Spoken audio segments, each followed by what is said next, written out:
მოგესალმებით ტაბულას ეთერში ჩვენ ვსაუბრობთ რელიგიაზე მე ლევან სუთიძე ვარ გმადლობთ რომ გვიყურებთ დღეს ჩვენი სტუმარია პროფესორი გიგი თევზაძე.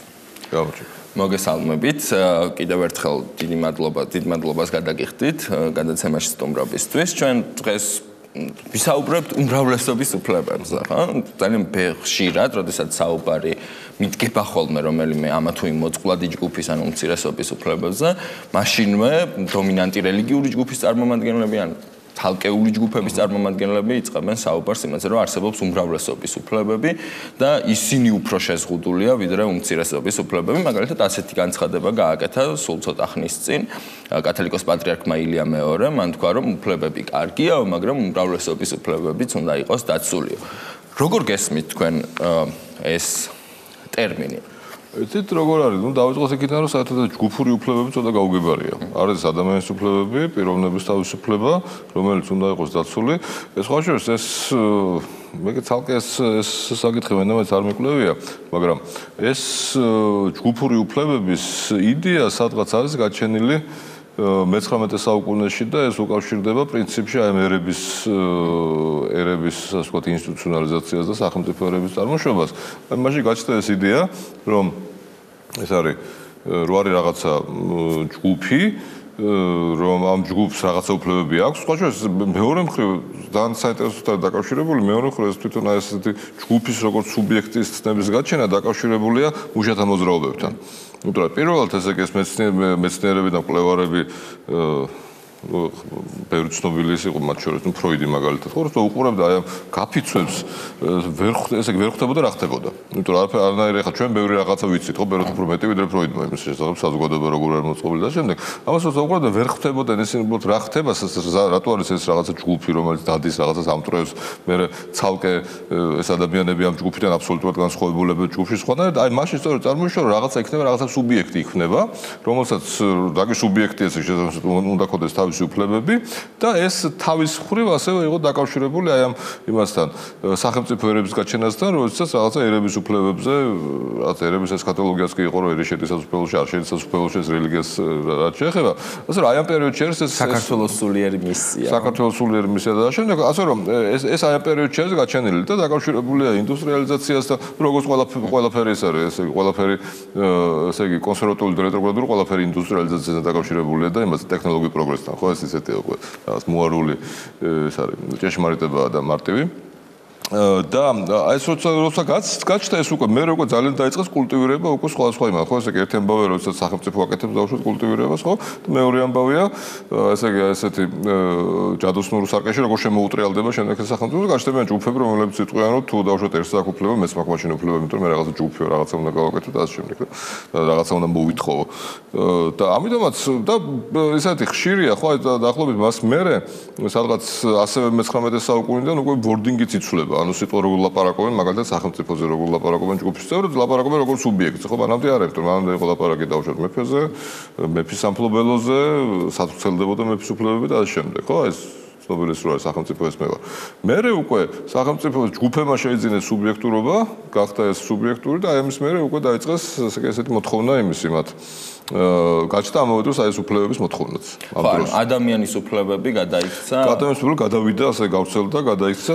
და სხვა შორის გაჩნდა იდეა რომ პიროვნების უფლება შეიძლება იქნეს დამცირებული ამ შემთხვევაში პიროვნების უფლება შეიძლება შეილახოს ჯგუფის ინტერესის გამო მაგალითად მემარცხენეების ყველაზე უფრო ესეთი არგუმენტი ხო აი თუ გახსოვთ მე მგონი მაშინ პატარა იყავით თუ გახსოვთ ეს ყურეს ომის დროს პირველად მაშინ მოხდა დაჯახება იმის ესე აშკარად ომის შესახებ მემარცხენე და მემარჯვენე არგუმენტების და მემარცხენეები ამბობდნენ რომ რა მნიშვნელობა აქვს იქ როგორ ექცევა სადამ ჰუსეინი რადიკალური მემარცხენეები სადამ ჰუსეინი როგორ ექცევა კონკრეტულ ხალხს იმათ ესე ურჩევნიათ ეს თავი ესეთი ხო ეს ძალიან მნიშვნელოვანი საკითხია რომელსაც ასევე მსურს საუბარი ხო როდესაც ერს ან რაღაც ადამიანების დიდ ჯგუფს რომლებიც რომელთა სახელითაც აცხადებენ ამა თუ იმ კონსტიტუციას ხო აი მაგალითად ჩვენი კონსტიტუცია ჩვენ ქართველი ერი ხო ცალკე ხო აი რაღაც სოციოლოგიური გამოკითხვა რო ჩაატარო მე არ მაქვს დიდი ბოლოდინი და დიდი აზრი რომ ყველა მოაწერდა კონსტიტუციას არა რა თქმა უნდა ძალიან ბევრი არ მოაწერდა ამას ხოლმე ხო და მე ახლა მაგალითად ჩვენ თუ ახლა ესე რომ მივიდეთ ეს მსჯელობა რომ დავამთავროთ ესე იგი რომ ნუ დავშკი ბატონო დავთანხმდით რომ გავავრცელოთ ესეთი უფლება ჯგუფების ანუ ჯგუფებზე ადამიანის უფლებები და თქვათ, რომ ხო, ჯგუფებს აქვს უფლებები, შესაძლოა და კონკრეტულ შემთხვევაში მართლმადიდებლებს აქვს უფლებები, ვიღაცას აქვს უფლებები. ამ შემთხვევაში აი ესეთი მარტივი ანალოგიით მე მგონი ამაზე ლაპარაკი საერთოდ უნდა დავხუროთ, იმიტომ რომ მარტივი ანალოგიით თქვენ ხო არ ასხოვთ ადამიანის უფლებებს მისი წონით და ზობით. რა თქმა უნდა. აი მე თქვენზე მეტი წონის არ, მაგრამ მეტი უფლებები არ მაქვს, ხო თქვენზე, თქვენ დავდო ჩემზე ახალგაზრდა არ აქვს ჩემზე ნაკლები უფლებები. ზუსტად იგივეა. ანუ იმ შემთხვევაშიც კი, როდესაც შენ აღიარებ ჯგუფის უფლებებს და ხარ თანმიმდევრული, ამ შემთხვევაშიც მისი ჯგუფის, ესე იგი, უმრავლესობის უფლება, როგორც სუბიექტის არ განსხვავდება უმცირესობის უფლებისგან, როგორც სუბიექტის. ამიტომ ამაზე ლაპარაკი ისევ არის იმაზე ლაპარაკი, რომ აი მაგალითად, რომ დაიწყოთ ადამიანების შესახებ ლაპარაკი, რომ მოდით ვინც არის 80 კილოზე მეტი, იმათ ქონდეს უფრო მეტი უფლებები, იმიტომ რომ მეტი ჭამა ჭირდებოდა და ვინც არის 80 კილოზე ნაკლები, იმათ ქონდეს ნაკლები უფლებები, იმიტომ რომ ნაკლები ჭამაჭა. და ახლობით ესეთი ოდიოზური და სასაცილო მსჯელობა იმ შემთხვევაშიც კი თუ ყველა შევთანხმდებით რომ ჯგუფის უფლებები არსებობს. კი, აი აქ პრობლემა ჯგუფის უფლებები ჩემი აზრით არსებობს, იმიტომ რომ მაგალითად აღსარებლობის თავისუფლების ნაწილში, როდესაც რელიგიური ჯგუფის უფლებაზე მიდგება ხოლმე. ზუსტად იგივეა, ხო, ანუ თუ არსებობს, იმიტომ რომ მე პრინციპში არ მაქვს ამის ისა, ესე იგი მე შეიძლება ეს არ არის ყველა შემთხვევაში გამართლებული, მაგრამ მე არ ვეკუთვნი იმ ადამიანებს, რომლებიც ამბობენ რომ ჯგუფებს უნდა ქონათ უფლებები. ხო, აი მაგალითად არსებობს, კი. მართლმადიდებელ ეკლესიას ვერ დაავალდებულებ ვერასდროს ვერანაირი ანტიდისკრიმინაციული კანონით, თქვა მღვდლად აკურთხოს ის ვისაც ის ვერ აკურთხებს. ხო, მაგრამ ამ შემთხვევაში ეს მაგალითად რომელიმე ტრანსგენდერი ქალი ან ტრანსგენდერი მე ამ შემთხვევაში ამას ვუყურებ როგორც გარკვეული ადამიანების შეთანხმებას და შემდეგ სხვების თანხმობას ამ შეთანხმებაზე, ვიდრე რაღაცა ჯგუფის სუბიექტურობას, ჯგუფის უფლებას, მაგრამ ნუ არიან, ესე იგი, ეს არის ისეთი სამხედველობაც, რომელიც ამბობს, რომ კი არა, ეს ნამდვილად ჯგუფი არსებობს და ეს ჯგუფი არის სოციალური ფაქტი, დაუშვათ როგორც თურქაიმე უნდა და კი ბატონო, ნუ თუ ეს ჯგუფი სოციალური ფაქტია. და ადამიანის უფლება რო არსებობს და ჯგუფის არ არსებობს ამ პირიქით, ხო, როცა ამას საუბრობთ, ეგ საიდან ვიცით? არა, ეს ისე კონვენციონალური, ამიტომაც არის კამათი ადამიანის უფლებებზე, ამიტომაც არის კამათი ქალის უფლებებზე, ამიტომაც არის კამათი ბავშვის უფლებებზე. ეს არის თუმცა რა რითაც ის არის გამოცხადებული, ის პრეტენზიას აცხადებს არა რაღაც შემდგომ შეთანხმებაზე, ანუ ამ უფლებების მინიჭებაზე კი არა საუბრობს, მაგალითად ამერიკის დამოუკიდებლობის დეკლარაცია, რომელიც თავისთავად სიცხადეზე, რომ ეს უფლებები მათ აღმოაჩინეს რაღაც ადამიანის ბუნებაში და ის არის რაღაც ადამიანის ბუნების ნაწილი. ეს კიდე ცალკე ის არის, ანუ ცალკე ისტორია ბუნებითი სამართალის და არაბუნებითი სამართალის შესახებ, რომელიც იყო იმ დროს ძალიან პოპულარული ინტელექტუალურ წრეებში, როდესაც ამერიკის შეერთებული შტატების კონსტიტუცია იწერებოდა და ეს თითქოს თავისთავად ცხადი იყო მაშინ. თუმცა ეს სულაც არ არის, მაგრამ მეორე მხრივ ჩვენ შეგვიძლია ვთქვათ, რომ ესე იგი ყოველგვარი ბუნებითი სამართალის და ესე იგი ნატურალური სამართალის არსებობის მიუხედავად არსებობს ყოველთვის რაღაცა წესები, რომელზეც ჩვენ უნდა შევთანხმდეთ, თუნდაც იმიტომ, რომ ვიცხოვროთ ჰარმონიულად, განვითარდეთ და დავუშვათ არ მივუტანოთ ზიანს საკუთარ თავს და ჩვენს ახლობლებს, ხო? აი აქედან გამომდინარე არის რაღაცა წესები, რომელსაც უნდა დავემორჩილოთ და ამ წესებიდან ყველაზე უფრო გამოცდილი და ყველაზე უფრო ადეკვატური ამ შემთხვევაში არის რა თქმა უნდა ადამიანის უფლებები, რომელიც აქვს საკმაოდ დიდი ისტორია, რომელიც ჩამოყალიბებული და რომელიც საშუალებას გვაძლევს ჩვენ ვიცხოვროთ მშვიდად, ომების და წინააღმდეგობის გარეშე. ამაზე ლაპარაკი და არა დავუშვათ ბუნებით სამართალზე. დღეს მე მგონი ხარ მგონი დღეს ვიღაცამ სერიოზულად ილაპარაკოს, რომ რაღაცა დავუშვათ ნეანდერტალელებს ჰქონდათ ბუნებითი სამართალი ან ჰომო საპიენს საპიენსებს და რაღაცა ის ბუნებითი სამართალი. არა რა თქმა უნდა, რა ნუ ეხლა თამითუმეტეს ახლა გაიზარდა ეს ისა. რიცხვა შეიძლება თქვა რომ დავუშვათ იმას ჰომო ერექტუსებსაც ჰქონდათ ბუნებითი სამართალი და თუ მათ ქონათ ბუნებითი სამართალი, ესე იგი ცხოველებსაც აქვს ბუნებითი სამართალი და ნუ აქ წავალთ ისეთ უღრანტყეში გენეტიკა ამას ვერ არა, უღრანტყეში წავალთ, რომ ახლა იქ ვერაფერს ვერ აღმოაჩენთ, გარდა ერთისა, რომ ესე იგი, როდესაც ის არის, ესე იგი, ცხოველებიც კი, რომელთაც აქვს ესე იგი ტვინი და ისინიც კი, რომელსაც არ აქვს დაუშვათ ეს ცენტრალური ნერვული მოქმედება, ისინი მაქსიმალურად ცდილობენ, რომ ესე იგი ეს მათი არსებობა იყოს ძალიან შეთანხმებული ერთმანეთთან და არ იყოს კონფლიქტური. ეს არის პრინციპში ის, რასაც ჩვენ ვეძახით ადამიანის უფლებებს და რის დაცვასაც მოვითხოთ. აი ამ საკითხს უფრო პრაქტიკულ საკითხს რა დავუბრუნდეთ, ხო? არსებობს ეს ჯგუფი, დომინანტი რელიგიური ჯგუფი, რომელიც ძალიან ხშირად გვევლინება სხვა ჯგუფების, ან სხვა ადამიანების, პირების უფლებების დამრღვევად და მას ის ხედავს, გაიაზრებს საკუთარ უფლებებს დომინაციის პრიზმიდან, ხო? რომ ჩემი უფლება ვიყო ყველგან და ყველა თქვენი უფლება მდგომარეობს იმაში, რამდენშიც მე მინდა, ხო, რაშიც მე მინდა. აი მაგალითად მე დაგითმობ თქვენ ხარ სტუმრები, მოიქცეთ როგორც სტუმრები, მაცივარი მაშინ გამოაღებს, როცა მე მინდა, ჩემი ნებართვის გარეშე ეს არ გააკეთოთ, ხო? აი ეს შეგნება არსებობს ადამიანებში, ეს თანასწორობის შესახებ, ხო, კანონის წინაშე თანასწორობის შესახებ შეგნებას რა ვერ ვამჩნევთ. ხო, თუმცა როდესაც ისინი უკვე ლაპარაკობენ, ხო, ვერ ამჩნევთ, რა თქმა უნდა, იმიტომ რომ მათ ეს არ უნდათ, იმიტომ რომ მათ უნდათ რომ ესე იგი ილაპარაკონ იმაზე, რა კი ის არის ძლიერი, რა კი მას აქვს ესე იგი ესეთი რაღაცა ბექგრაუნდი, რა კი მას აქვს სახელმწიფოს ხარდაჭერა, ის არის უბრალოდ ყველა ძლიერი და ამიტომაც, მაგრამ რა ზუსტად იმ მომენტიდან, როდესაც ის იწყებს უფლებებზე ლაპარაკს, ის უკვე ჩავარდნილია აი ამ უფლებების შესახებ დისკუსია, ეს არის სხვა გამოსავალი არ არსებობს. გარდა იმისა, რომ ან შენ არ უნდა აღიარო, სხვა ჯგუფი არსებობს, მაგრამ ამ შემთხვევაშიც უკვე კონკრეტული ადამიანების უფლებებზე ლაპარაკი. ან თუ აღიარებ, მასაც აბსოლუტურად იგივე უფლებები უნდა მიანიჭო. ანუ მას მერე, ანუ ეს ესეთია, ესე იგი თანამედროვე დისკურსები რითი არის კარგი, იმიტომ რომ იმაში თუ შედიხარ, იქიდან ვეღარ გამოვხვალ. მერე თუ გინდა რომ იგივე ენაზე ილაპარაკო, ხო, გამორიცხულია უბრალოდ. ანუ შენ თუ იწყებ ლაპარაკს მართლმადიდებლობის უფლებების შესახებ, კი ბატონო, შესანიშნავია მოდით ვილაპარაკო ჯგუფების უფლებებზე. აქ შენ უკვე ვეღარ იტყვი, რომ შეიძლება არსებობდეს სხვა ჯგუფი, რომელსაც იმიტომ რომ პატარა იმას ნაკლები უფლება აქვს. ამ დისკუსიაში არც შედიან, ხო? ანუ ეს არის ზოგადი ფრაზები, რომელიც მუშაობს. კი, დისკუსია არის, რომელიც მუშაობს. ხო, ნუ აქ ეხლა შეიძლება ეს ისე ბანალურია, მაგრამ საბოლოო ჯამში მაინც ყველაფერი განათლებაზეა, ხო? იმიტომ რატომ მუშაობს? ხო, იმიტომ რომ არის რაღაცა ეს მითი რაღაც მართლმადიდებლობის 15 საუკუნიანი, 20 საუკუნიანი ისტორიის შესახებ საქართველოს და შემდეგ. ხო, ეს ყველაფერი, ხო, სადაც აბსოლუტურად არ არის კათოლიკების ადგილი, აბსოლუტურად არ არის დაუშვათ ინფორმაცია იმის შესახებ ეკლესია, რა როლს თამაშობდა ეკლესია, როდესაც ბიზანტია იყო დომინანტი რეგიონში და შემდეგ ამაზე არაფერზე ეს არ არის, არაფერზე ინფორმაცია არ შესაძლოა ეს რა თქმა უნდა ერთი მხრივ ეყრდნობა განათლებულობას, მეორე მხრივ ეყრდნობა სწორედ იმ, ესე იგი, ზედაპირულ ინტუიციურ გაგებას, რომ თუ რაღაცა თუ დიდია, ესე იგი, მას ჭირდება ყველაფერი დიდი. რა, იმიტომ, ნუ, ერთი მხრივ, მაგალითად, ბევრი პოლიტიკოსისგან მომისმენია, რომ ჩვენ ახლა მართლმადიდებლობას ვერ შევეხებით, იმიტომ რომ ეს არის ძალიან საშიში.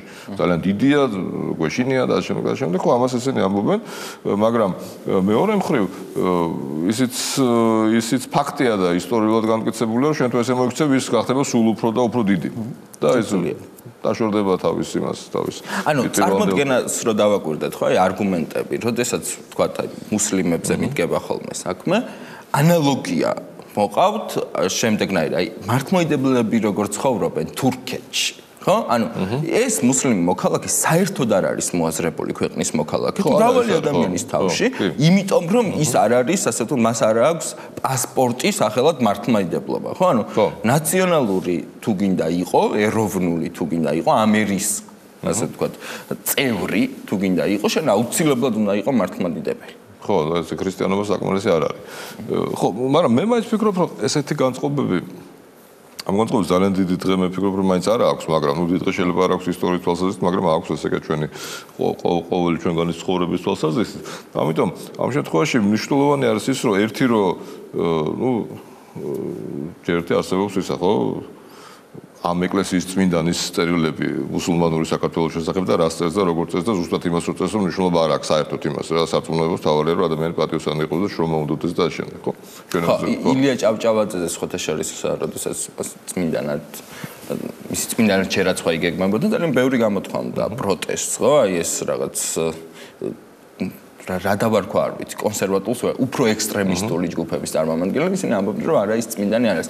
ამდენად ილია ჭავჭავაძის ესე დიდი ავტორიტეტი ეკლესიის შიგნით სინამდვილეში არის მხოლოდ წმინდა სინოდის მიერ, ასე ვთქვათ, წმინდა სინოდმა აკურთხა, მაგრამ ეს ასე არ გავრცელება. ხო, ნუ ცხადია, მაგრამ ნუ მაინც ახლა მით უმეტეს ამ შემდეგ შეიძლება ელაპარაკო, რატომ არ არის დაუშვათ წმინდა სინოდის ავტორიტეტი ესე გავრცელებული და შემდეგ აქ ყოველ შეიძლება.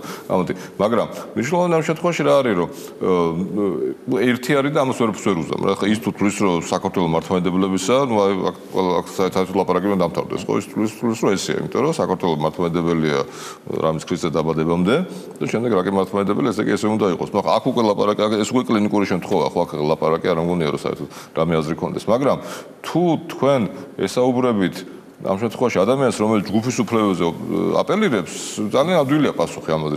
ისიც ჯგუფია, მუსულმანების ჯგუფი არის, აუშვათ ესე კათოლიკების ჯგუფია და ამიტომ ყველა ჯგუფს იმის ზომის მიუხედავად, მართლმადიდებელი ეკლესიას ამ შემთხვევაში რა თქმა უნდა შეუძლია იყოს იქ, სადაც სხვა არ არის. ხო? ისე როგორც თქვენ, ხო, როგორც ადამიანი შეიძლება წახვიდეთ ყველგან, სადაც ესე იგი სხვის იმას, ესე იგი სხვას ფეხებზე არ გადაულით და არ გათელავთ და შემდეგ. ამიტომ ამ ხრივ დიალოგი არ არის პრობლემა. დიალოგის არარსებობაა პრობლემა. ამიტომაც როდესაც თქვენ ამბობთ, რომ როგორ შევიდეთ კამათში, შედით კამათში. მაგრამ ეს არის პრობლემა, არავინ არავისთან კამათში არ შედის. ანუ ეს სიმართლეში ეს არის ილუზია. ეს არის აბსოლუტურად დისკუსიის ილუზია და იმიტომ რომ ისინი ამბობენ რომ მართლმადიდებლობას აქვს უფლებები და იგულისხმება რომ ამაზე სადღაც მიდის ეს არც არ არის ამაზე ლაპარაკი თქვენ ცით ხო? არანაირი ლაპარაკი არ არის. ამიტომ პრობლემა რა არის ამ შემთხვევაში? პრობლემა სწორედ ეს არის რომ იგივე დაუშვათ ამ შემთხვევაში თქვენი ხო? მის მედიის ფუნქცია რა არის რომ ეს ვირტუალური და არარსებული და სიმულაციური დიალოგი გახადოს რეალური. მაშინ ამ შემთხვევაში ეს შეიძლება რაღაცნაირი რეცეპტიც იყოს, იმიტომ რომ თუ ეს დიალოგი რეალური ხდება, მაშინ ამაზე ლაპარაკს ყველა შეეშვება. იმიტომ რომ ის იქნება რეკორდირებული ეს დიალოგი, ჩაწერილი იქნება საკუთარი სოციალური განავითარა და ამ შემდეგ რა. საქმე ის არის რომ მაგალითად როცა ამას ცდილობ თქვა საპატრიარქო დისკუსიაში მოიწვიო. არა საჭირო საპატრიარქოს დისკუსიაში მოწვევა. ასეულს უამრავი საერო ადამიანი რომელიც ისევე ფიქრობს. რა საჭირო საპატრიარქოს მოწვევა შემთხვევაში. საფრთხე ჩნდება ხოლმე უსაფრთხოებასთან დაკავშირებით ზოგჯერ. არა, გასაგებია არა. თქვენ თუ ფიქრობთ რომ მართლმადიდებლობის დისკრიმინაციას ადგილი ჰქონია საქართველოში. თუ გახსენდებათ ასეთი ფაქტი. ოღონდ ისინი რასაც ამბობენ იმგვარად კი არა, აი მართლა თუ ჰქონია ასეთი დისკრიმინაცია. გაუნდინარე იქიდან რომ მე აბსოლუტურად დარწმუნებული ვარ რომ ეს ქართული ეკლესია ეს ეკლესია რომელიც სტალინმა შექმნა მე არ მგონია რომ იქ საერთოდ შეიძლება ლაპარაკი დისკრიმინაცია მანამდე რა თქმა უნდა იყო ესე იგი სუპერ დისკრიმინირებული იყო საბჭოთა ხელისუფლების პირობებშიც ძალიან დისკრიმინირებული იყო მეფის რუსეთის ხელში რა თქმა უნდა ეს იყო მაგრამ ის ეკლესია რომელიც ფაქტობრივად თავიდან დაარსეს და შექმნეს უკვე კომუნისტებმა და თვითონ სტალინმა როცა მას დაჭირდა მე არ მგონია ამის მერე რამე დისკრიმინაციაზე შეიძლება საუბარი იყოს საქართველოს მართლმადიდებლური ეკლესიის მიერ არ ამგონია ყოველ შემთხვევაში რა და ასევე ნუ პრობლემა რა თქმა უნდა იმაშიც არის რომ ისტორია არ იციან ხო იქნება სხვა კალენდრებთან დაკავშირებით თუ სხვა დაკავშირებით მართლმადიდებლობა ცდილობს ჩვენ დღევანდელი ქართული მართლმადიდებლობა ცდილობს საკუთარი ისტორია გაავრცელოს ლამის სქიზმამდეც ერთი რამდენიმე საუკუნით ადრე ხო და ამიტომ ამ კითხვაზე რომ საქართველოში მართლმადიდებლობა იყო თუ არა ოდესმე რეპრესირებული, ესეთ პასუხია რა, ესე იგი პირდაპირ პასუხი არ არსებობს. მაგრამ თქვენ თვითონ რომ საქართველოში საბჭოთა კავშირის დროს, ნუ ესე 40-იან წლების მერე იყო თუ არა მართლმადიდებლობის დისკრიმინაცია, არა. აი, რას გულისხმობ, ხო? მაგალითად, ბრძელი თეოდორე გიგნაძე მოითხოვდა ლექციების, ასე ვთქვათ, ლექციებს ისე ეძახდა ამას, მაგრამ ნუ სინამდვილეში ასე ქადაგებას საუნივერსიტეტო სივრცეში, მაგალითად ილიას უნივერსიტეტში, მას უარი ეთქვა ამ ფაქტზე, შემდეგ წავიდნენ, იჩივლეს ომბუდსმენმა თქვა, რომ არ არის ეს დისკრიმინაცია და შეწყვიტა, ვთქვათ, მოკვლევა. ისინი კვლავ იძახიან, რომ ეს დისკრიმინაცია. თქვენ როგორ უყურებთ? იცი რა, მართალი გითხრათ, მე ეს მაინც მგონია რომ დისკრიმინაცია. რატომ უნდა მისულიყო და რატომ უნდა წაიკითხე ლექციები? აი რა მოხდებოდა ამით? არ მესმის. ესე იგი, თავად უნივერსიტეტის პოზიცია არის ასეთი, რომ ჩვენ, ასე ვთქვათ, მიღებული გვაქვს არა მხოლოდ მართლმადიდებლობისთვის, არამედ ყველასთვის, რომ საუნივერსიტეტო სივრცე შეიძლება, ასე ვთქვათ, გამოყენებული იქნას მხოლოდ, ასე ვთქვათ, კვლევითი და საგანმანათლებლო დანიშნულებისთვის და იქ არ არის ადგილი იმგვარი ქადაგებისთვის, რომელიც შესაძლოა ასე. ქადაგებისთვის საერთოდ არ არის, მაგრამ შეიძლება ამ ქადაგებაში ასე ვთქვათ, ჰომოფობიური ან ქსენოფობიური გამონათქვამი ყოფილიყო. ხო, გასაგებია, მაგრამ საკმაოდ ის არის ძალიან არა, კარგი ამ შემთხვევაში რომ დავუშვათ ომბუდსმენმა არ დაჩაგრა უნივერსიტეტი, იმიტომ რომ ეს კიდევ ის იქნებოდა, ცუდი იქნებოდა, მაგრამ რა ვიცი, ჰომოფობიური შენ ვერასოდეს ვერ გააკონტროლებ, შენ თუ უნივერსიტეტი ხარ, ყოველთვის უნდა იყოს მზად იმისათვის, რომ იქნება შენ კედლებში ჰომოფობიური განცხადებები, ქსენოფობიური განცხადებები, მაგრამ შენ ყოველთვის უნდა იზრუნო იმაზე, რომ იყოს ამისი სიმრავლე და ყველაფერი უნდა იყოს და ამ შემთხვევაში შენ თუ და შენ სწორედ იმაზე უნდა იზრუნო, რომ უფრო მეტი ყავდეს, ესე იგი შენს ქადაგებლებში, იმიტომ რომ ლექსი კითხვა სხვა არაფერი არა თუ არა ქადაგება, ისტორიულად ესეა და ფორმითაც იგივეა. შენ ქადაგებლებში ყავდეს უფრო მეტი, რომელიც იქნება ლიბერალური ღირებულების მატარებელი, ვიდრე ისინი, ვინც ქსენოფობიურ და სხვა მსგავს იდეებს ავრცელებენ. ამიტომაც ვფიქრობ, რომ პრინციპში ახლა დისკრიმინაცია ეს არის, რა თქმა უნდა, ბოლოს და ბოლოს სტუდენტებმა მოითხოვეს, რატომ არ აქვს უფლება, თან მით უმეტეს როცა ლაპარაკია სახელმწიფო უნივერსიტეტის, ხო, კერძო უნივერსიტეტის სხვა არის, კერძო უნივერსიტეტის ყოველ შეუძლია თქვას, რომ არა, ის აი ეს ამას ამბობს და მორჩა დამთავრდა ლაპარაკი, რა ის უბრალოდ არ უშვებს და მორჩა, იმიტომ რომ ეს კერძო სივრცე. როცა ლაპარაკი საჯარო სივრცეზეა, თან მით უმეტეს ისეთ საჯარო სივრცეზე, როგორც ქართული უნივერსიტეტები არიან, იმიტომ ეს ფაქტობრივად არიან სახელმწიფოს ხელები, ხო? ესე იგი ჩვენ ამას არ ვაღიარებთ, მაგრამ სინამდვილეში ეს არის, ხო? ეს ყველა უნივერსიტეტის სახელმწიფო არის სახელმწიფოს ხელი, რომელიც კარგად მუშაობს, ცუდად მუშაობს, მაგრამ ეს მაინც ხელია. მით უმეტეს ამაზე როცა ლაპარაკი, რა თქმა უნდა, ამ შემთხვევაში მე ვფიქრობ, რომ საერთოდ ლაპარაკი არ უნდა იყოს იმაზე, რომ შეუშვათო, რა თქმა უნდა, შეუშვა რა. შენ შეგიძლია რა თქმა უნდა ადმინისტრაციულად მოუხერხებელი დრო შეურჩიან რაღაცა გააკეთო, მაგრამ არ შეშვებაზე და მით უმეტეს როცა შენ საზოგადოებას არ წარმოადგენს, ამ ხო დღეს საქართველოს ეს ბევრს შეიძლება გონიათ რომ უნივერსიტეტები საზოგადოების არანაირი საზოგადოების საკუთრება და წარმომადგენლები უნივერსიტეტები არ არიან ჩვენი სახელმწიფო არიან,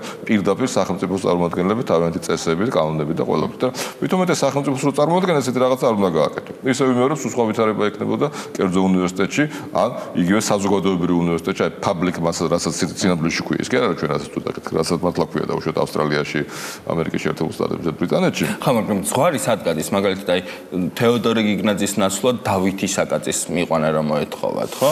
პრინციპში რატომაც არა. ესე იგი დავითი საკაძემ მაშინ რაც დააშავა უნივერსიტეტი, დააშავა ფაქტობრივად იყო მოწოდება ხო რაღაცა დარბევების და რაღაცების, თორე ავიც ახლა მე არანაირი პრობლემას ვერ ხედავ იმაში, რომ თუ სტუდენტები მოითხოვენ, მივიდეს ის დავითი საკაძე და წაიკითხოს ლექცია.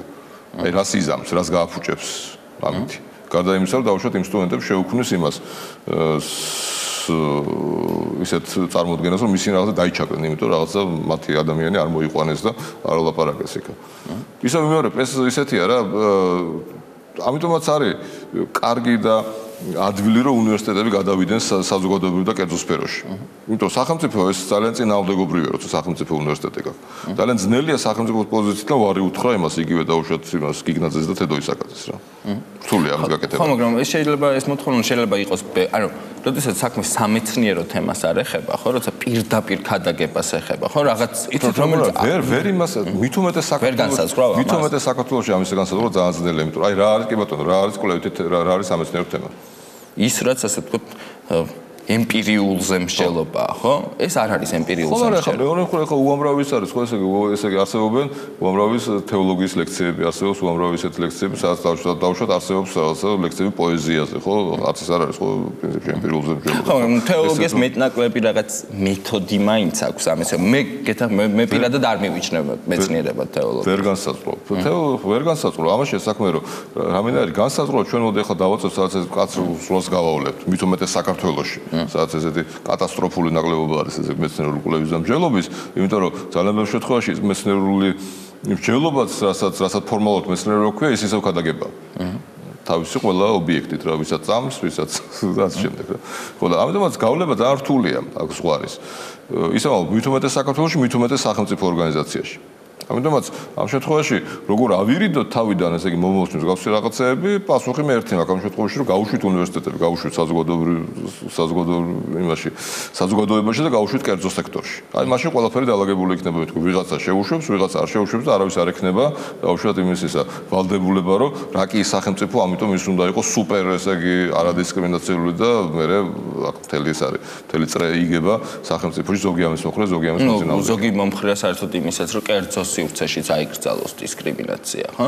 ხო, მაგრამ ამ შემთხვევაში კერძო სივრცეში დისკრიმინაციის აკრძალვა უკვე ესე იგი კერძო მფლობელის ის არის, ხო? კერძო მფლობელის დისკრეცია და მათ დაევალოთ, რომ საკუთარ სივრცეში, როდესაც ისინი ასე ვთქვათ, ყვავილებს ყიდიან მაგალითად, აი იქ დისკრიმინაცია არის. ანუ ყველას ერთნაირად მიყინონ ყვავილები, ხო? და ყველა ერთნაირად აიყვანოს სამსახური. ხო, ანუ ახლა ეს ესე იგი არაფერ კარგამდე არ მიგვიყვანს, იმიტომ რომ ამ შემთხვევაში ის იქნება სრული ესე იგი სტაგნაცია მოხდება კერძო სექტორში და არ ამგონია რომ ამაზე ვინმე სერიოზულად ფიქრობდეს. სახელმწიფოს ფუნქცია რა არის? აქ თქვენ წინა გადაცემაში, წინა სტუმრობისას მითხარით, რომ თქვათ რაღაც სეკულარული ნარატივი არავის სახელმწიფოს არ უწარმოებია, ხო, იმისთვის რომ დაპირისპირებოდა აი ამ რელიგიურ დიდიდენტობას, ხო? როგორ ფიქრობთ, ეს სახელმწიფო საქმე არის საერთოდ? აი მაგალითად, რა უნდა ჩვენ ყავს საზოგადოება ესე რომ წარმოვიდგინოთ, ხო? არსებობს ადამიანი, რომელსაც წამს, რომ არის მართლმადიდებელი ქრისტიანი და მისი ქვეყანა უნდა იყოს ასე. ვიღაც ხვები არის, რომელსაც ასე არ უნდა, მაგრამ მას ასე უნდა, ხო? მას სახელმწიფო ავალდებულებს თავისი შვილი ატაროს სკოლაში. ამ სკოლაში ჩვენ გვინდა, რომ ჩვენი რაღაცა იდეები შევიტანოთ და ამ ბავშვს ვასწავლოთ, ხო? ეს არ არის ამ ბავშვზე და ამ ადამიანის აღმსარებლობაზე, ან რწმენაზე, ან სოფხედველობაზე ძალადობა? რა თქმა უნდა არის. რა თქმა უნდა არის, რომ სახელმწიფო საერთო ძალადობის ინსტრუმენტია და სახელმწიფო ძალადობს, მაგრამ ამ შემთხვევაში იქაც იგივე პრობლემა არის, იმიტომ რომ ესე იგი სკოლებიც აბსოლუტურად იგივე შემთხვევა, როცა სკოლა სახელმწიფოს ხელია, იქ ძალიან ძნელია სახელმწიფო რაღაცა გაინწრეს და ამიტომაც არის, რომ სკოლები არ ვითარდებიან, სახელმწიფო სკოლები და არაფერი შეგნით არ ხდება. ესე იგი, გასვლა სახელმწიფო სივრციდან სკოლების იქნება კარგი თუნდაც იმით, რომ ბოლოს ყველა სკოლა იქნება ისეთი, როგორც მოუნდება მის მფლობელ ერთობას თუ ადამიანს თუ საზოგადოებას. ის რამდენად რეალისტურია საერთოდ რომ მოხდეს? ძალიან რეალისტურია ამის გაკეთება. უბრალოდ აქ ლაპარაკი იმაზე, რა თქმა უნდა, ყველას პრივატიზაცია ვერ მოხდება ყველა სკოლის, იმიტომ რომ ყველა სკოლა ვერ მოიტანს იმ ელემენტარულ მოგებასაც, რომელსაც შეიძლება სკოლა დააყოს, მაგრამ შეიძლება გააკეთო საჯარო, ანუ რეალურად საჯარო სკოლები, ანუ საზოგადოებას გადაცეს სამართავად და აბსოლუტურად დაწუნებული ეფექტური იქნება ყველა სკოლის მართვა, როდესაც ის საზოგადოების მართლობაში იქნება, ვიდრე დღეს არის. ამიტომ ეს სავსებით შესაძლებელია. ამ შემთხვევაში უკვე გამომდინარე იქიდან, რას დაავალებს კონკრეტული ამორჩეველი მთავრობა იმას შეეცდება, რომ გააკეთოს. ანუ იქნება სუპერსეკულარული მთავრობა, შეეცდება, რომ სუპერსეკულარული პროგრამები გააკეთოს და მოისყიდოს სკოლები, იმიტომ რომ ამისა მოდი შენ პულს მოგცე და შენ ეს პროგრამა დამინერგე. როგორც ხდება ხოლმე ჩვეულებრივად ესე იგი კარგი სკოლების ქვეყნებში. და პირიქით დაუშვათ იქნება, ნაკლებად მაგრამ სახელმწიფო ხო ამ ხალხის არის. გასაგებია, მაგრამ ეს ხალხი ხო ირჩევს მას ამ სახელმწიფოს, ხო? ხო, აი როგორც აირჩევს ამ შემთხვევაში ისე მივიდივართ იმაზე, როგორც აირჩევს უმრავლესობა, მაგალითად უმრავლესობა ამბობს, რომ მე ვარ სეკულარული. ნუ საქართველოში ჯერჯერობით იმედი მაქვს, რომ მაინც ესა. უმრავლესობა მე ვარ სეკულარული და მე ვირჩევ სეკულარულ მთავრობას. ძალიან მყიფეა ეს ნაცვლად. მყიფეა რა თქმა უნდა, ხო, მყიფეა რა თქმა უნდა. განსაკუთრებით იმ პირობებში სიტყვა სეკულარულის მნიშვნელობის წოდნის გავრცელება კი არ ვარ დარწმუნებული. მყიფეა ეს რა თქმა უნდა, მაგრამ მაინც ესე იგი პოლიტიკურ პარტიას ჭირდება რომ რაღაცა აკეთოს, ხო? ეხლა დღეს საქართველოს თავის გეოპოლიტიკურ და ყველანაირი მდგომარეობის გამო ვერანაირად ვერ იტყვის, რომ ის არის დაუშვათ რაღაც რელიგიური ან ესე იგი თეოკრატიული ან რაღაც ამას ვერანაირად ვერ იტყვის. ხო, ამიტომაც ის როდესაც პოლიტიკურ პარტიაზე დამოკიდებული როგორ წარმოაჩენს ის თავის თავს იმის წინაშე, ხო? ერთი არის წარმოჩენა თავის ამორჩეულის წინაშე, მეორეა საკუთარი თავის წარმოჩენა საკუთარი პარტნიორების წინაშე, ხო, რომელიც არის უმეტესობა მათი არის დემოკრატიული სახელმწიფოები და ეს ასევე ბევრ რამეზეა დამოკიდებული ვაჭრობა და ძალიან ბევრ რამეზეა ჩამოკიდებული, რაც ეწინააღმდეგება ჩვენი ქვეყნის დაუშვათ თეოკრატიულ სახელმწიფოდ ქცევად, დაწყებული ვაჭრობიდან დამთავრებული რა ვიცი, სუფთა ესეთი რა მაღალ დონეზე. ის ფაქტი რომ ჯერ კონსტიტუცია არავის დაუმხია, ამაზე მეტყველა. ხო, ანუ ეს უარყოფითი განსაზღვრება შეიძლება მოგწეს. ხო, კი, რა თქმა უნდა, ხო. ამიტომაც ლაპარაკი იმაზეა, რომ როგორი ანუ თუ მოხდება გაყვანა ამ სკოლების და უნივერსიტეტების ან სახელმწიფოს მმართველობიდან ინსტიტუციონალში, ჩვენ ხო უბრალოდ ვატყუებთ იმას ხალხს და უცხოეთს, რომ ისე ჩვენ რა კარგი რაღაცა გავაკეთეთ, ყველა ის არის, ყველა სასწავლო დაწესებულება არის public, არაფერი public არ არის, ყველა სასწავლო დაწესებულება, ყველა უმეტესობა კერძოების გარდა არის აბსოლუტურად სახელმწიფო. თქვენ ფიქრობთ, რომ უნდა ემუშავა სახელმწიფოს სწორედ ამ მიმართულებით, რომ რაღაც სეკულარული ნარატივი დაპირისპირდებოდა აი ამ რაღაც რელიგიურ ნარატივს? იცით როგორ არის? მე არ მგონია რომ უნდა ემუშავა სეკულარულ ნარატივზე, მე მგონია რომ უნდა ემუშავა კრიტიკული აზროვნების ინსტიტუციონალიზაციაზე. არანაირ სეკულარული ნარატივი არის ისეთივე ნარატივი, როგორც ესე იგი მისი საწინააღმდეგო და საბჭოებში ნარატივის გავრცელებას კარგი არაფერი არასოდეს არ მოუტანია. დაწერ წიგს ესე იგი სეკულარული ნარატივითან დაწერ წიგს სიტყვაზე აი დასავლური ორიენტაციის საქართველოს ისტორიაზე და 3 წელიწადში გახდება ისევე მოსაბეზრებელი და მოსაწყენი, როგორც არის ესე იგი ის წიგნები, რომლებიც დღეს იმაში არიან. დღეს არიან საქართველოს სკოლებში. ამასთანავ ხელში მოხვდა მე-5 კლასის ისტორიის წიგნი, არა მარტო ის რომ არასწორად არის დაწერილი, უბრალოდ ყუილები წერია შიგნით.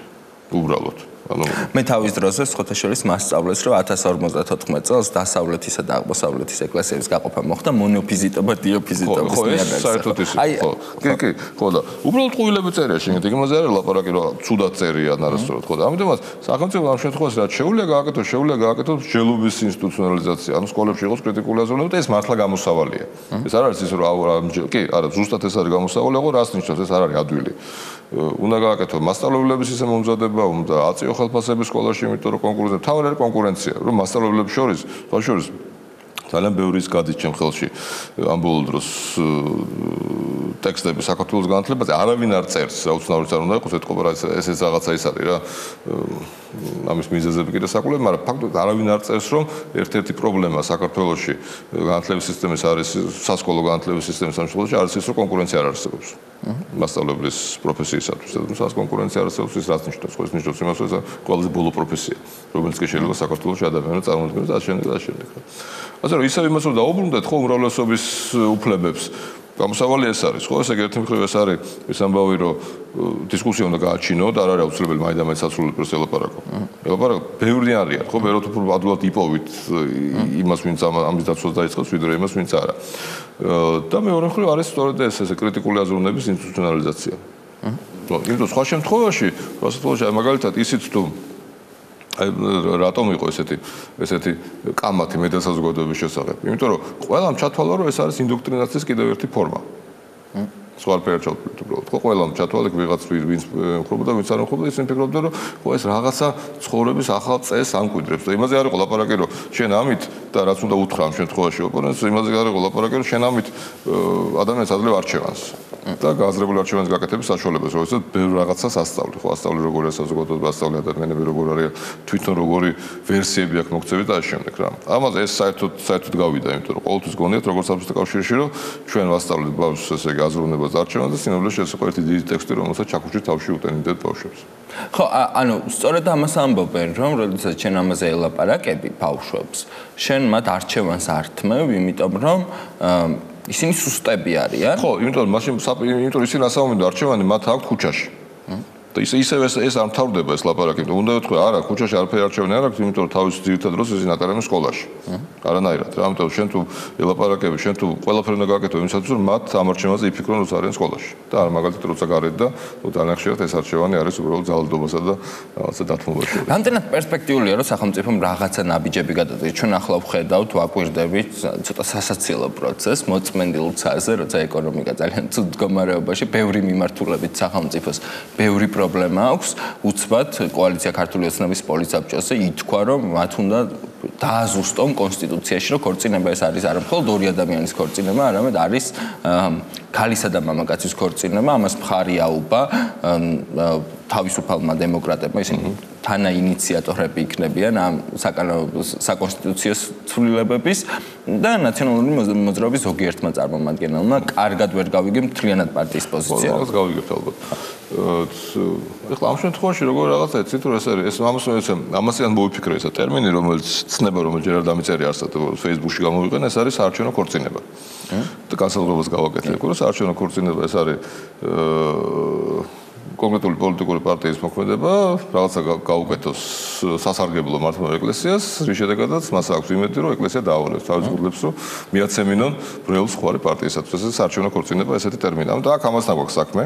და მეტი არაფერთან, იმიტომ რომ რა თქმა უნდა, ესე იგი, ყველა ამბობს უკვე და მე მგონი თვითონ ქართულ ოცნებაშიც რომ ძალიან საეჭვოა რომ მათ აიღონ 51%, ამიტომაც და ასევე დაუშვათ საეჭვოა რომ აიღონ 40%. ამიტომაც მათ სჭირდებათ ყველა ინსტრუმენტი, რომელიც მათ დაეხმარება ხმების მოპოვებისათვის, ამიტომაც ისინი აკეთებენ ყველაფერს, რომ თუნდაც ესე იგი ნახევარ ეკლესიებში იყოს მათ სასარგებლოდ გადაგება. ეს უკვე ტრადიციაა, იმიტომ რომ წინა არჩევნებზე ესე მოხდა ზუსტად, ხო? განხორციელდა ეს ამბავი. და ამიტომაც აი ამ აქტს პოლიტიკურ აქტს, რომელსაც ქვია საარჩევნო ქორწინება, ან თუ წინა საარჩევნო ქორწინება, ამას ახორციელებენ. მაგრამ აქ არის კიდევ ერთი ძალიან მნიშვნელოვანი ამბავი, რომელიც ნუ როგორც ჩანს ამაზე არ ფიქრობენ, იმიტომ რომ ესე იგი ქალისა და კაცის, ანუ ერთი ქალის და ერთი კაცის ქორწინების კონსტიტუციურ დონეზე აყვანა, ეს ფაქტობრივად კონსტიტუციის სივრცის გარეთ ტოვებს ჩვენს მუსულმან მოქალაქეებს, ხო? ესენი არიან აჭარის მაცხოვრებლები, ესენი არიან აზერბაიჯანული ეთნიკურად აზერბაიჯანული. სადაც პოლიგამია დასაშვებია. სადაც პოლიგამია დასაშვებია. აქამდე ისინი უბრალოდ არღვევდნენ კანონს. ხო, იმიტომ რომ კანონის დარღვევა ისეთია, ხო, კანონის ესეთი რამეა, ნუ შეიძლება შეცვალოს. ამის მერე ისინი უკვე დაარღვევენ კონსტიტუციას. ანუ ფაქტობრივად ეს ამბავი, რომელიც შეიძლება ერთი მხრივ არის დაუშვათ ეს საარჩევნო ქორწინების აქტი, ძალიან სერიოზულ წინააღმდეგობას აჩენს მოქალაქეებსა და სახელმწიფოს შორის. რატომ ქმნიან ამას? ნუ ახლა შეიძლება ივარაუდოთ თქვა, რომ ეს ის არის რაღაცა აი ისე რუსეთის ხელი. მაგრამ არ ამგონია. მე ვფიქრობ უბრალოდ უგუნურობა. თუმცა მიზანი იქნება ის, რაც უნდა რუსეთს, რომ ქართული სახელმწიფო და საქართველოს მოქალაქეები ერთმანეთს დაუპირისპირდნენ. იმიტომ რომ მე უკვე როგორც წარმოგიდგენიათ, 10 თუ 12% ხო მუსულმანური მუსულმანები, 12% იცხოვროს კონსტიტუციის წინააღმდეგ. ყოველ წარმოუდგენელი ამბავია. მე მგონი ამ შემთხვევაში პირიქით უნდა მოხდეს და მაქსიმალურად უნდა გაიწმინდოს ამ შემთხვევაში საქართველოს კანონმდებლობა იმ დებულებებიდან, რომელიც მუსულმანებს ტოვებს კანონგარეში.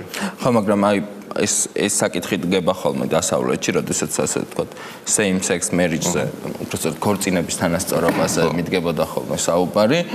იქ იყო ესეთი, რატომ არა პოლიგამია, როცა ისინი ამბობდნენ, რომ ოკეი, პოლიგამიაც იყოს. მე ამბობდნენ, რომ უკაცრავად აი მაგალითად რომელიღაცა მაჰმუდი, რომ მიიღებს ჩვენს მოქალაქეობას, იმას შეუძლია 20 ცოლი წამოიყვანოს ამერიკაში, ანუ მიგრაციის პრობლემას ქმნის. ხო, ესმის, ახლა ჯერჯერობით საქართველოში ამ პრობლემა არ არის, ხო? ხო, გარდა ამისა, ხო, როდესაც ლაპარაკია, ხო, სხვა შორის არის კიდევ ერთი უცნაური რაღაცა, ეს სიტყვა ქორწინება. სიტყვა ქორწინება საქართველოში არის დაკავშირებული ეკლესიასთან. ასე აიღე თუ ისე აიღე, ხო? ყველა ვარიანტი. აი და სხვა შორის ის რომ საერთოდ მე არ ვიცი ვინ ჩაწერა ეს თავიდან კონსტიტუციაში, მე საერთოდ არ იყო ის ჩასაწერი, მაგრამ ეს რომ ჩაიწერა პირდაპირ და გარდაულად ეს სიტყვა დაუკავშირდა ქრისტიანულ რელიგიას, სადაც რა თქმა უნდა ესე იგი ეს ერთიგივე სქესის ადამიანებს შორის ქორწინება დაუშვებელია, დასაწყისიდან, ხო? ამიტომაც მე ვფიქრობ, რომ აქ ძალიან დიდწილად არის ცნებაში საქმე, იმიტომ რომ როცა მომე ქორწინებას ისინი რა თქმა უნდა ყველა ქართველი ფიქრობს ეკლესიაზე. და მე ვფიქრობ ამ მხრივ არის კონსტიტუცია გასასწორებელი, იმიტომ რომ ესე იგი რა უნდა ჩაიწეროს? საერთოდ სიტყვა ქორწინება უნდა ამოიღოს და ჩაიწეროს მარტივი რაღაცა, რომ სახელმწიფო იცავს ესე იგი ყველა ლეგალურ ხელშეკრულებას, ესე იგი პიროვნებებს შორის. ხო, ქორწინება ჯვრის წერა უფრო არა, თქვენ რომ ნახოთ ახლა ეს როცა დაილაპარაკოთ ისე ხო მე ხო დღეს რაღაც ესეთი ლაით მოტივი მაქვს, რომ სულ ლაპარაკე ამაზე, ესე იგი არარსებული დიალოგების რეალურად ხდებაზე. ამაზე არ ლაპარაკობთ, რომ თქვენ უმრავლესობას რომ დაილაპარაკოთ, ის აუცილებლად დააკავშირებს ქრისტიანს ქორწინებას ქრისტიანობასთან. ყველა ვარიანტში.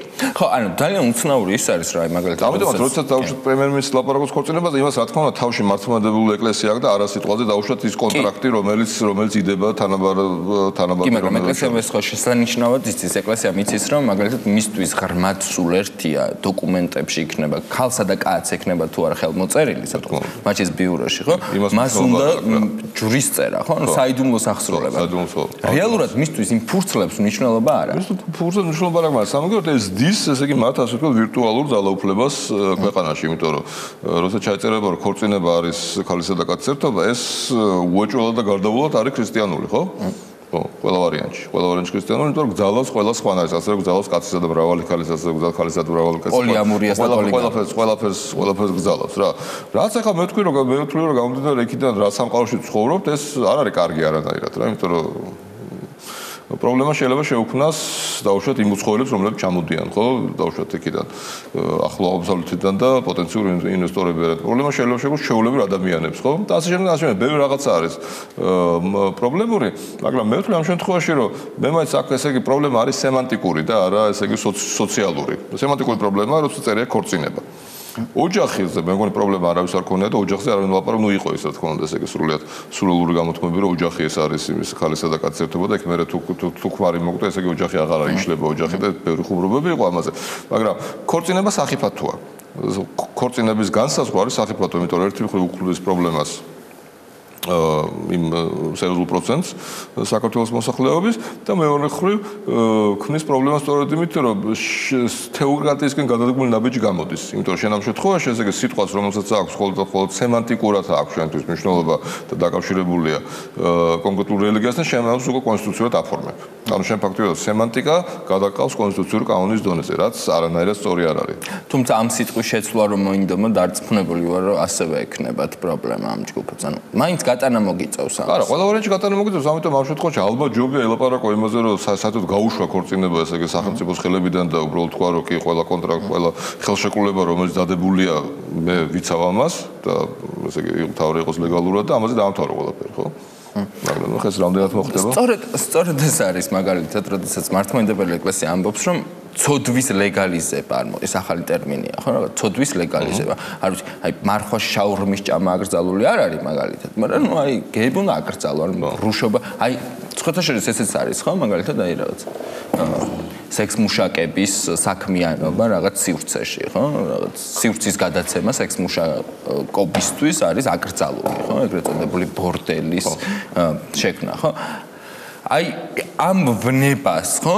ძალიან დიდი გამოხმაურება აქვს, რომ აი ესენი აკრძალოს ეკლესიამ, საზოგადოების უნდა კი იყოს ეგრე. მაგრამ რეალურად რო აკრძალოს ეს სივრცეები, ხო? რეალურად რომ აი ეს არის ჩვენ არ გვიმჭირდება თქვენ მართალი ხართ აი რაღაც მართლა უმსჯელობაში ვცხოვრობთ რა ანუ ჩვენ არ ვიცით აი ეკლესია არ დამჯდარა და არ უთქვამთ მაგრამ როგორია იდეალური სახელმწიფო რომელშიც ის იცხოვრება აი რა შეცდო საბოლოო ჯამში ხო ესე იგი თვითონ ეკლესიის ფუნქციაც ხო ეს არის ხო რაღაცა ესე იგი დაუახლოვოს არსებული სოციალური ვითარება სივიტას დეის ხო ეს არის ეკლესიის ფუნქცია მეტი არაფერი არ არის ხო ამიტომაც მთელი ამბავიც ეს არის ანუ ამ ამბავში დიდი წილი ესე იგი ცოდვის არის რა თქმა უნდა მედიის წარმომადგენლების იმიტომ რომ არც მათ არ უმსჯელიათ ამაზე ხო ჯელობა არ არის.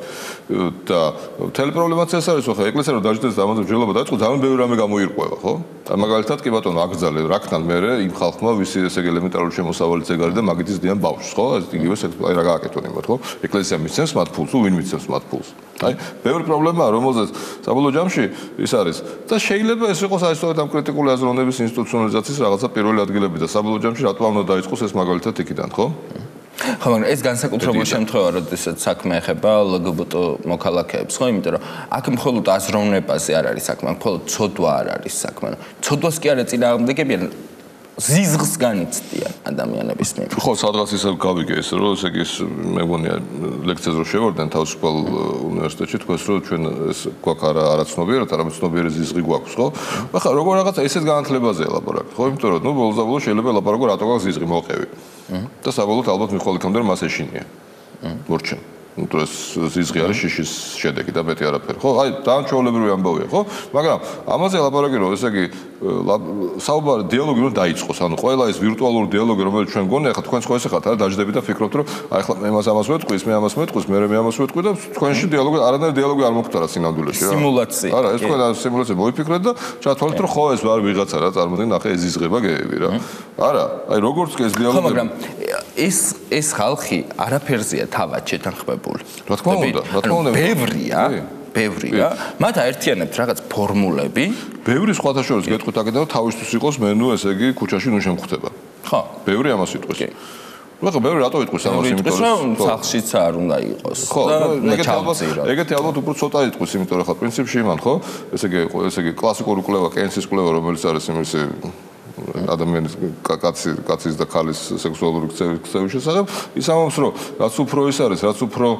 ხშირია კონტაქტი ყოველდღიურობაში ესე იგი მესამე სქესის წარმომადგენლებთან მით უფრო ტოლერანტულები არიან ადამიანები რაც უფრო არ არის მით უფრო ნაკლებად ამიტომაც ეს მხოლოდ იმ სამბავი ურთიერთდაკავშირებული პრობლემა ხილვადობა არ იზრდება იმიტომ რომ ეშინია თუმცა ყველა მიცის თუმცა მაგალითად დღეს საქართველოში ხანდახან მეუბნები ჩემს სტუდენტებს იმას რომ როცა კენსიმ გააკეთა კვლევა აი ზუსტად ამ ჰომოსექსუალობას ტოლერანტობაზე თქვა რომ ქალაქები პრობლემური არ არის იმიტომ რომ ქალაქები არის იმისაგან თეოკრატიისაგან სოფლები პრობლემურია და პატარა ქალაქები პრობლემურია იქ არის ძლიერი საქართველოს პირიქით არის სადაც არის ეკლესია ძლიერი იქ არის ჰომოფობია ყველაზე უფრო მეტი კი ზუსტად პირიქით აბსოლუტურად შეტრიალებული ესე იგი 40-იან წლების შეტრიალებული ამერიკის შეერთებულ შტატებში ცხოვრობთ რა ამ ხრივ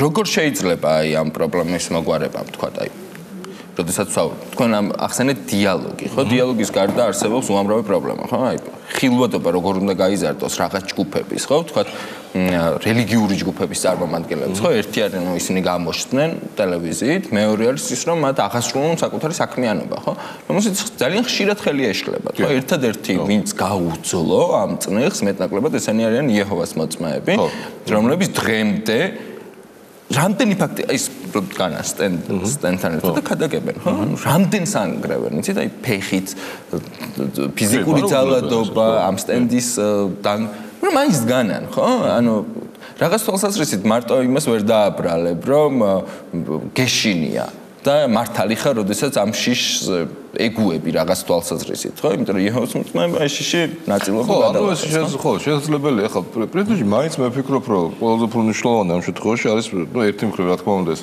სახელმწიფო უნდა დაიცვას ყველანაირი ხელშეკრულება და მათ შორის იმას იგი მიიღოს მოწმეებსაც აქვს საქართველოს სახელმწიფოს ხელშეკრულება თუნდაც იმიტომ რომ ისინი არსებობენ საქართველოში ლეგალურად ხო ერთი მხრივ ეს არის მეორე მხრივ რა თქმა უნდა არის ეს იმიტომ რომ ესე იგი პრობლემა სიამოვნებაში პრობლემა ეგზისტენციალურია. პრობლემა არის აი ამ ვირტუალური დიალოგების, რომელსაც ჩვენ ყველა იმის მიუხედავად ესე იგი ვის ვეკუთვნით, ვაწარმოებთ საკუთარ თავში. და მაგალითად, როდესაც ესე იგი იმასთან როდესაც მე მქონდა ერთი ოჯახი რომ ჰომოფობებთან დიალოგი და უთხარი რომ ეს ჩვენთვის არის გაყრმება და ჩვენთვის ეს არის განსხვავებული ტვინი, ის უცებ გაჩერდა თქვა რომ ჩვენ ამაზე ვერასდროს ვერ შევთანხმდებით. იმიტომ რომ მე შემიძლია მას მართლა ვაჩვენო რომ ეს განსხვავებული ტვინია. და მას არ შეუძლებ ვაჩვენოს რომ ეს გაყრმება სანამ ამას თვითონ არ ჩაიდენს. ანუ ეს ხო მაგრამ რამდენად რეფლექსირებადია, ანუ რამდენად შეიძლება ჰომოფობიური ფონის შემცირება რეფლექსიით? მე ვფიქრობ, ხოლმე რეფლექსიით შეიძლება და რა თქმა უნდა სახელმწიფო ამას რა თქმა უნდა ყველანაირ ამ ჰომოფობიურ გამოვლენებს წინ უნდა აღუდგოს და ხელი არ უნდა შეუწყოს. ეს უეჭველია, მაგრამ შემცირება მხოლოდ რეფლექსიით არის შესაძლებელი. იმიტომ სხვა გზა უბრალოდ არ არსებობს რა ყველგან სადაც ეს არის შემცირებული იქ არის ეხლა პრინციპში მაგ როგორ არის იცით რომ არის ისინი არის ისეთი საკითხები რომლებიც არც ესე იგი ძალიან მარტივად გადაწყდება თუნდაც რეფლექსით ხო აი მაგალითად ისინი რა არის თუ არ ჰომოფობია გარყვნილება თუ არ არის იმიტომ რომ აი უამრავი მეცნიერული ფაქტი არსებობს ამის შესახებ რომ ეს ჰომოფობია გარყვნილება არ არის და შეიძლება ეს ყველას აჩვენო ხო ნუ ამის საწინააღმდეგოდ ყველაზე უფრო ისეთი რადიკალური ჰომოფობები გეტყვიან რომ იცი მეცნიერები მოსყიდულები არიან. მაგრამ ამას თუ გეტყვიან, უკვე იმათაც აღარ აწყობთ ამაზე ლაპარაკი, იმიტომ რომ მაშინ გამოდის რომ ეს იმხელა, ეს მათ წინააღმდეგობა რომ ესე იგი ყველა მათ მომხრას ფარხმალს დააყრევინებს, იმიტომ რომ მაშინ გამოდის რომ მთელი მსოფლიო არის აი ესე იგი მათ წინააღმდეგობა, სადაც ამას ამბობენ. ამბობენ, მაგრამ ამას ეს არის მეტაფორა. ის როგორც კი დაიწყებს იმაზე ლაპარაკს, რომ ყველა ის მეცნიერი ესე იგი დაწყებული მსოფლიო ჯანმრთელობის ორგანიზაცია და არის მოსყიდული, არავის აღარ გაუჩნდება სურვილი რომ ამას ესე იგი შეეწინააღმდეგოს, იმიტომ რომ გამოდის რომ მთელი გერმანიაში სამკურნალო ციარულის შესაძლო უაზრო ხო შეიძლება ხო უკვე რა ის მაგას აზრი არა ეს ერთი მაგრამ არის მეორე არის კიდე საკითხები რომელზეც მაგალითად რომელზეც ეს ერთგვარი არ არის და მაგრამ რომელზეც შეიძლება სული გამოთ ხო მაგალითად უნდა კონდეთ თუ არა აი ამ გეიწყოლეთ ბავშვს აყვანის უფლება მაგალითად როგორია მათი ეს კონდენბრი შეიძლება თუ არა მათ დადონ ესე იგი კონტრაქტი საქორწინო კონტრაქტი და შემდეგ ამაზე კი ძალიან ბევრი რამე შეიძლება იკამოთ რომ ამაზე არ არსებობს ერთჯერად ანუ ერთნიშნულოვანი პასუხი იმაზე არსებობს. ანუ ჰომოსექსუალობა გაყვნილება თუ არა ამაზე პასუხი არსებობს. გარყვნილება ესე ვერ იტყვით, ანუ ცოდვის კატეგორიაში ის მაინც შეიძლება დარჩეს, მათ წარმოსახვაში თუ ეს ასე თუ ბიოლოგიური იქნება და არა არჩევა. კი, შეიძლება ის დარჩეს, მაგრამ ამ შემთხვევაში იზღუდება მათი რაოდენობა, ხო? იმიტომ რომ ისინი ამბობენ უბრალოდ ეს არის გარყვნილება როგორც სოციალური ქცევა. კი, ანუ რომელიც შეიძლება გავვრცელდეს. ხო, რომელიც შეიძლება გავვრცელდეს. ანუ ამას რომ არა, არ შეიძლება რომ გავვრცელდეს, შენ შეიძლება ხვალ გეყოლოს ჰომოსექსუალი შვილი, იმიტომ რომ ეს არის გენეტიკა და ამას აქვს ესე იგი ბევრი დიდი ისტორია, ვიდრე დაუშვათ შენ გვარს და შენ სახელმწიფოს და საერთოდ იმას რა. და თუ გეყოლა ჰეტეროსექსუალი შვილი, მას ვერავინ გადაახრის. ამას რო იტყვი, ნუ ამაზე დამთავრდება მე რა კამათი, ხო? იმიტომ ის ვეღარ გეტყვის, რომ ეს შეიძლება ბაცილა არ არის, ეს არის შენი გენეტიკა, რომელიც ყველა ჩვენგანშია, ხო? ხო და ამიტომაც არის საკითხები, რომელზეც შეიძლება დაამთავროს ლაპარაკი და ამიტომ შემცირდება რა თქმა უნდა დაძაბულობა და ზიზღი ეგრეთ წოდებული. არის საკითხები, რომელზეც ვერ დასვენს ვერ დამთავრებს ლაპარაკი და ყოველთვის იქნება, იმიტომ რომ ეხლაც არის ხო იტალიაში და გერმანიაში დემონსტრაციები, რომელიც ამბობენ, მათ არ უნდა ქონდეთ ბავშვის აყვანის უფლება და ამავდროულად ეს იქნება სულ. ეს იქნება სულ. სხვათა შორის მე მინახავს მრავალი დიალოგი, ხო?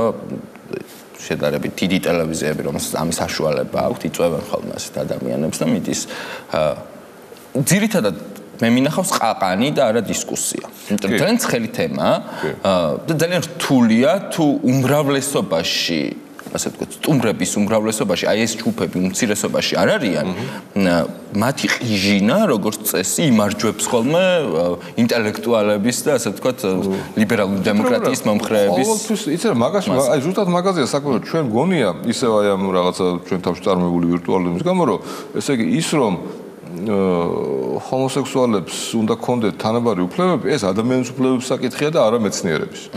არა, ეს მეცნიერების საკითხია. თუ მეცნიერებმა თუ ისინი არიან ჩვეულებრივი ადამიანები. ხო, მაგრამ არჩევანიც რომ იყოს, რა მნიშვნელობა აქვს, მათ არ უნდა ქონდეთ? ვის? ანუ ჰომოსექსუალობა არჩევანიც რომ იყოს, მათ სამოქალაქო უფლებები ხო ისედაც გარანტირებული არ არის ეს არჩევანი. მაგაზე ლაპარაკი რომ ჩვენში აი როგორც ფიქრობდნენ დაუშვათ სადღაც წინა საუკუნის 40-50 წლებში ეხლაც ესე ფიქრობენ რომ ეს არჩევანია. მაგრამ არჩევანია და რა გიდა არ არის ეს არჩევანი, კაცო, ეს არის ფიზიოლოგია და ეს არის ბიოლოგია და ეს არ არის ისეთი რაღაცა, რაც შეიძლება აირჩიო ან არ აირჩიო რა. ხო? ну ეპატას არ გულისხმობს შემთხვევაში ეპატაში ყოველთვის დაშვებული ამაზე ლაპარაკი იმიტომ რომ ჩვენ თუ დავრჩებით ამ შემთხვევაში ისევ ესე იგი აი შეტრიალებულ ამერიკის შეერთებულ შტატებში 45-50 წლის რა ეს ყოველთვის ეს არ დამთავრდება არასოდეს იმიტომ რომ თანამედროვე მეცნიერები ამბობს რომ ეს ასე არ არის ეს არ არის ადამიანის უფლებების ამბავი ეს არის შენაირი ადამიანი ჩვეულებრივი ადამიანი და რა ვიცი მისი ისტორია ზუსტად იმხელავია რამხელა შენი ისტორიაც რა და კიდე არავინ არის 15%-ია და კიდე უფრო მეტი თუ კიდე უფრო მეტი თავშეთ როგორც ეს კენსი ანუ აი ჰომოსექსუალი ადამიანის რაოდენობა იმაში თანამედროვე საზოგადოებებში სხვათა შორის ეს სკალა გადახალისდა ახლახანს იყო კვლევა ასე ვთქვათ გრადაციები გადახალისდა ხო ნახე კი ხო ანუ კლასიკა მაინც ის არის ამ შემთხვევაში ეს დრო დაჭირდება რომ ესე მიღებული იყოს ამიტომაც ამაზე ლაპარაკი რომ ჩვენი პრობლემა ძალიან ხშირად არის ჩვენ თავში და არა დაუშვათ ჩვენს მოწინააღმდეგეში ეს არის ისეთი რა რაღაცა ისე ქადაგებასავი თქვი, მაგრამ ხო რას ვიზამ რა. სხვისკენ გაშველი თითი ხანდახანდა შემოტრია. დიალოგი. ამიტომაც ამაზე ლაპარაკობ, ნუ ლაპარაკობ ამაზე როგორც ადამიანის უფლებებზე, ილაპარაკე ამაზე როგორც თანამედროვე მეცნიერების მონაცემებზე. და ასე შემდეგ, იმიტომ რომ ამაზე აღარ იქნება მე ეს პირდაპირ დაგიждდება და დაგიწყებს იმაზე ლაპარაკს, რომ მე ვთვლი რომ არ უნდა იყონოს აი გეიწყვილმა ბავშვი. აი მოდი ვილაპარაკოთ ამაზე. ეს უკვე გამარჯვებული დისკურსის. ხო, ამას ვამბობ. ესე თუ არ ნადავლის გაყოფა გამარჯვებული. ესე თუ არ მოვიქცევით, არაფერი არ იქნება. იმიტომ ეს მოხდა უკვე იქ რა. ეს უკვე მოხდა.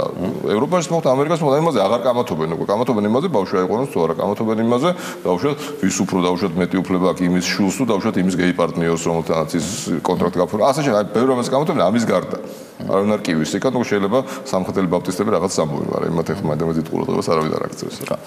დიდ ყურადღებას როგორ არ აქცევთ რესპუბლიკური პარტია? დიდ ყურადღებას აქცევენ, მაგრამ ეს არ არის ამ შემთხვევაში. აქ იყო სხვათა შორის ჩამოსული ფრანკლინ გრემი და მას მისივე ასე ვთქვათ, თანამოაზრეებმა აღმოსავლეთში ხელი შეუშალეს ღვთისმსახურების აღსრულებაში. ჩვენის დავიცავით, მაგრამ რაღაცნაირად ესეთი იყო, ნიშანდობლივი იყო, ხო?